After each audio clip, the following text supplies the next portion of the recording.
This is Lily, and it's time for her weekly blood test. And we take this once or twice a week to check her Phe levels because Lily has PKU. So we just kind of wanted to show what it was like because we've had lots of family members ask us, how do you give her a blood sample? And what we first have to do is we look at her heels to determine which one is ready. You kind of have to look at it to see which one you went off of last time, because you don't want to do it too often in the same place because we don't want her to have little scars all over the heels of her feet. So first thing we have to do is clean her heel, and we just use regular rubbing alcohol for that. And as we get going through this process, Lily will start to notice, hey, this is time for my heel prick and I'm not going to like it.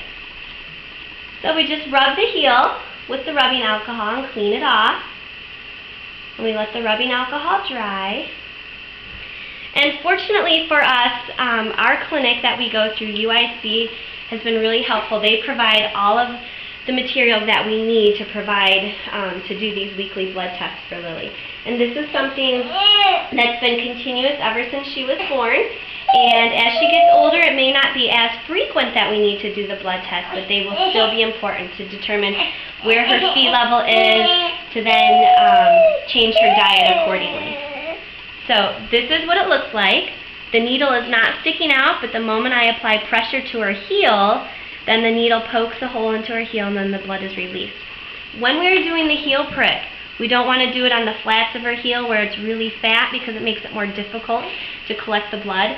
And unfortunately, we've done that before and then had to do a second heel prick, which Lily absolutely hates. So here we go. Yeah, here we go, Lil.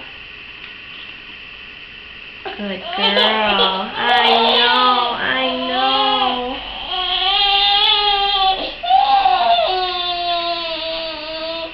Okay. We have these papers here, and we need to fill 2 circles so that the people at the hospital can get a good collection of the blood, and then they run it through their computer process to determine exactly how much Phe Lily is accumulating in her diet. I know, Pumpkin. You gotta lay down for Mama. Yes, you're doing so good, don't you, Baba? Yeah. You notice Lily's done this so many times that, fortunately for us, I guess it's kind of like a double-edged sword. You know, we're used to it now. She doesn't cry as much as she used to, which makes it easier for me. It's not as stressful. But in the same, on the other hand, it's like she's had to have her heel pricked so many times that she's grown accustomed to it. That's really sad. So, it's kind of a double-edged sword here. I'm glad that she's not making it too stressful for us, but yet, I wish I didn't have to do it so much. One time she actually fell asleep during the heel prick test. So sometimes the blood comes out pretty smoothly, pretty quickly. Other times we kind of have to press on her heel a little bit and kind of guide it out there. And we need to make sure that we fill 2 complete circles. Otherwise, there's a chance that they might not be able to do a good blood test on it. After we filled the circles up, we let it dry, and we put it in a special wax paper envelope. And that goes into another envelope. And then we just mail it through our regular U.S. mail to the hospital. We get the blood results in about 8 days, sometimes sooner, sometimes later, depending on the mail carriers getting it there and just the workload of the people at the hospital. And then our local dietitian, Diane, gives us a call back with our blood results. If her levels have been consistently low, we need to up the Phe intake. If they're high, we need to lower her Phe intake. Fortunately, we've never had to lower it. We've only had to raise her Phe, which is a good thing. It means Lily gets more food.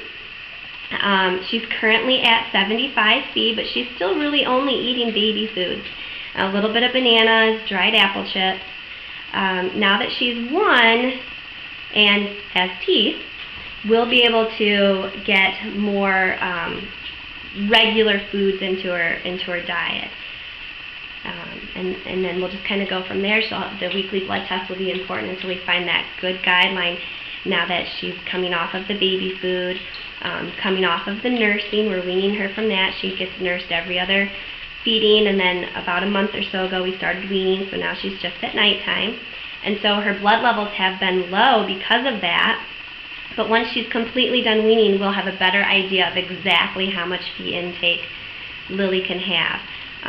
By the time children are around age 2, that's pretty much their maximum capacity of feed, because even though the body's getting bigger, it doesn't necessarily mean it's able to metabolize the feed and break it down any better. So, you always kind of hope that they are able to take quite a bit of feed in, because that just means that their diet isn't so strict. Right now she's at 75 feed. To put that into perspective, a small jar of baby food of bananas is 33 feet. There's lots of foods that she'll never be able to take in. Fortunately, there's low protein foods, special medical grade foods that she can have.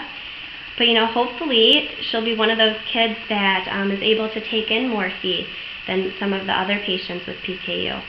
And, they're coming up with new things all the time, new medicine to help your body break apart the feed better. And who knows, this is one of those things that the diet definitely helps, but, medicine's on our side as well. Fortunately, you guys got a lucky experience here. You got to see Lily take her blood test really calm. Other times it's pretty rough. So we filled in the 2 circles. We need to have them all the way through on the back side, so they weren't, so we need to add just a little bit more to it. And then we can let it dry and mail it off.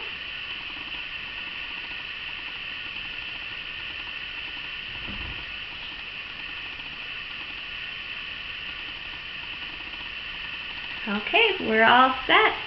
I just kind of wipe her foot clean, give her a Band-Aid, hope that she doesn't pick at the Band-Aid too soon, and she's done.